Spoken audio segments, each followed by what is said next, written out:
RDC qualifié et après. Voilà thème Tokolo Lelo, na carte na numéro Tobongisela Kibino. À la présentation, c'est votre humble serviteur Ndeko Gogo Londolé. Wazali, ancien journaliste de sport na radio-télé, voici l'homme. La Coupe du Monde, enfin, nous sommes qualifiés pour la deuxième fois. Zaki Sengwe Congolais Nyos, Nathalie Moukolona Babimaki na Balabala, même chef de l'État Babimaki na Siamboula, pour le recéter. Ça veut dire qu'en Akata Congoté, même les pays sud-africains, on va souhaiter qu'ils puissent tokende. Pour rejoindre Ndeko Bakenda qui déjà qualifié. Et puis à travers le monde entier, les Congolais bazaki na sengo makasi. Quand les Congolais sont africains, bazaki na sengo parce que l'Afrique tout est toké et belé. Alors, Tozo Kende, Coupe du Monde, dans quelques mois, Tozo la Kuna, les États-Unis, le Mexique et puis le Canada. Mais c'est quoi l'objectif?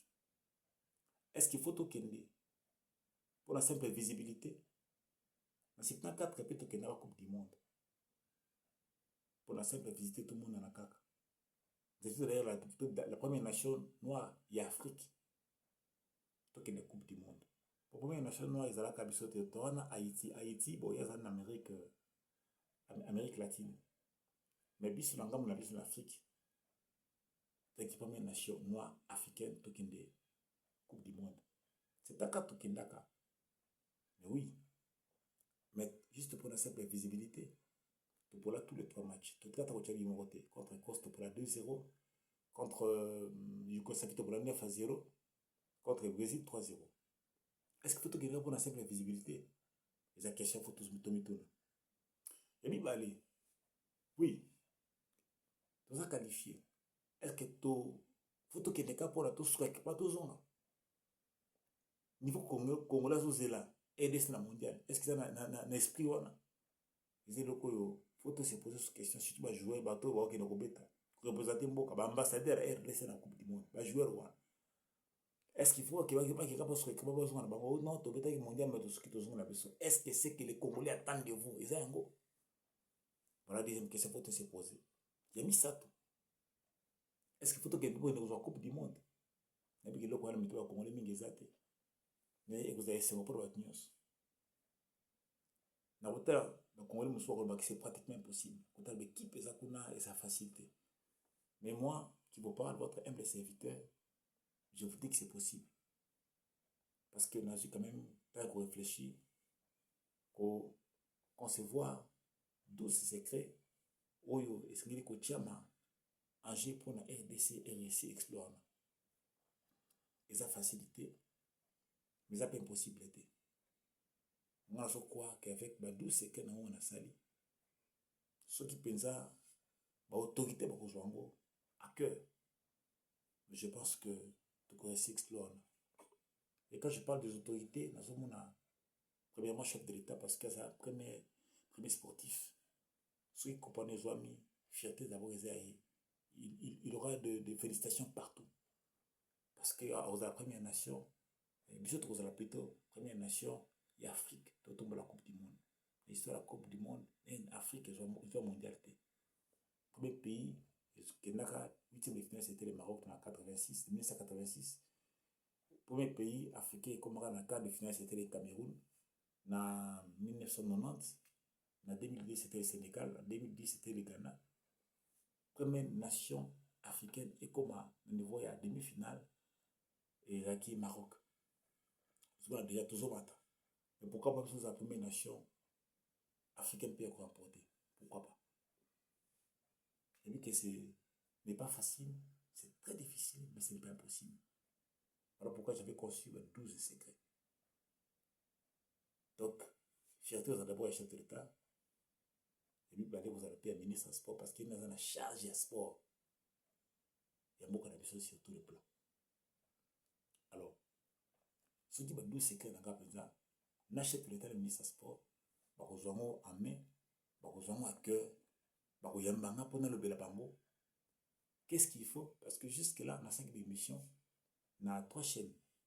Terre jaune, la chaîne il y en a, il y a Radio Télé Voici-L'Homme, et puis la chaîne RTNC2. Nous avons bah émission kuna pour le bela. Oui, c'est clair seulement, mais 4 c'est qu'un bombe. Au moment qu'il faut un chef de l'État, le ministre des Sports, pour dévoiler vraiment qu'est-ce qu'il faut. Parce que la télévision, je ne peux pas tout dire. Il y a beaucoup de faut bombe. Voilà, vous avez dit là. Donc, pour ça, les amis, toi qui ne peux pas jouer la Coupe du Monde. Parce que c'est clair, on a la Coupe du Monde, c'est facilité. C'est la compétition la plus prestigieuse de la planète. Donc, toutes les caméras seront sur nous. Vous êtes toujours en haut et vous allez s'aimer. Non seulement les bisous congolais, mais c'est toute l'Afrique qui va fêter. Et, bah, Africains ne sont pas allés papier à travers le monde entier pour que de Kuluka. Nous sommes dans un compte esclavagisme. Ata ba umela kuna me, ba ça toujours na bango. Tout la koko na bango que origine de Afrique. Ils ont la fierté na bango. Que pays moko africain, ils ont coupe du monde. Mais pour en arriver là, moi qui vous parle, votre humble serviteur, l'autre Kuluba, dans un 12 secrets. Oui, c'est Gili. C'est le chef de l'État, le ministre des Sports, Babi Ngato Solol, pour la dévoiler. Non seulement le 8 on a installé à la télévision, notre Tanga, mais aussi les 4 autres, on a bombé qui m'a autant que le bâti jusqu'à ce que l'on à bango, ce que l'on voilà. Alors, le coup la tête qu'elle mouquait, plutôt que de mettre la Coupe du Monde, toi déjà le mois d'avril, avril, le mois qui n'a aussi là déjà. Dans quelques jours, là, avril ici, là, en gros. Tout cas, lui, tout me rappelle presque un mois et quelques jours, plutôt que de mettre la Coupe du Monde. Pour être maintenant, en gros, qu'est-ce que je pourrais conseiller au ministre des Sports, son Excellence, M. Dieu Boudimbo? Il y a deux conseils au PCA, il y a minime. Premièrement, dans le moment où le roi tête qu'elle mouquait a convoqué d'urgence une réunion extraordinaire où façon avant d'aller à Fekofa, bien qu'il y ait une président Fekofa dans la moyenneté parce que l'élection a la milité, n'a pas de comité le pays congolais si possible, n'a pas de cabinet de bataille pour initier moi le Mokobo où il permettre cadre Mokobo et sportif pour réfléchir comment aider l'équipe nationale dans la Coupe du Monde. Donc, réunion d'urgence à Salago. Yami Balé, comme conseil dans PSAE, a convoqué un mini état généraux 100% football. Donc, après qu'on convoqué réunion d'urgence, Yami Balé, à partir de la réunion, on va réfléchir comment on va initier état généraux. Alors, deuxième conseil Zalasco, Yemoko a organisé état généraux, soit il y a 3 ou 4 jours, où ils ont uniquement 100% football. Donc, la CAP, vous avez participation à l'EDC dans la Coupe du Monde. Le grand thème sera lequel?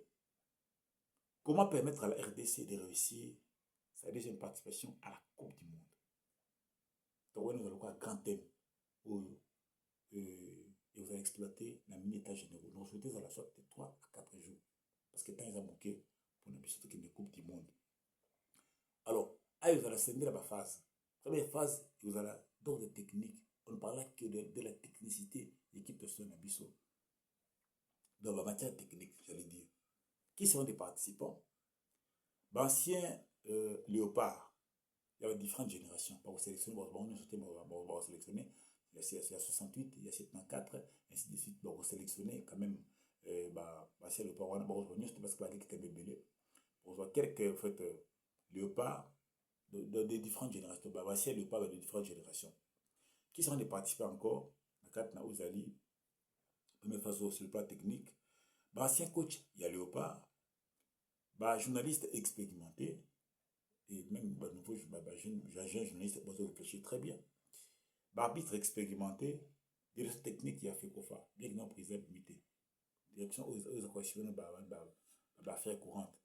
Bazalawana, na carte na Ozali, na carte na première partie, on a une matière technique. Voilà. Alors, sous-thème vous anime. Sous-thème Ozali, qu'on parle sur la faille. Oyo. Il y a l'équipe Nabiso nationale est manifestée pendant l'éliminatoire, titre qualifié, et puis na CAN 2025 pour le Belango.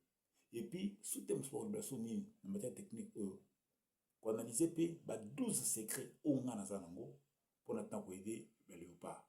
Donc, nous avons 12 secrets. Alors, les enfants, ça va tenir sur notre temps. On va analyser Bon, la peau, tout compte, s'il faut critiquer, s'il faut qu'on renchérir un mot, il dépend de quand on a bango, Mario quand on a Kuluba, vous allez, bah, douce, qu'on a puis, bah, le kaba, bah, quoi, bah, point de vue de mon par rapport, et bah, douce, qu'on a tout à l'heure, comment vous aider, vous allez l'équipe nationale, la mondiale au Tozo, Kende. Voilà. Voilà la première phase, en matière technique. Deuxième phase, matière organisationnelle. C'est-à-dire, sur le plan, c'est-à-dire organisation. Il y a, ma Coupe du Monde. Alors, qui sont les participants de la deuxième phase Oyo? Vous allez gestionnaire, il y a un hôtel de luxe, il y a beaucoup d'ambitions, soit quelques-uns. Ou bah, gérer un stade, il y a beaucoup d'ambitions. Soit membre de l'agence, il y a voyage. Soit quelques agents, il y a haute sécurité. Et puis, tout va travailler plus dans l'ambassade. Bah, bah, Rosalwana, dans la deuxième phase Oyo. Tel niveau de la déplacement, séjour, et puis retour, il y a un compatriote Nabiso, Namboka. C'est-à-dire déplacement parce qu'il y a trois pays. On est dans trois pays, Mexique, États-Unis, na Canada.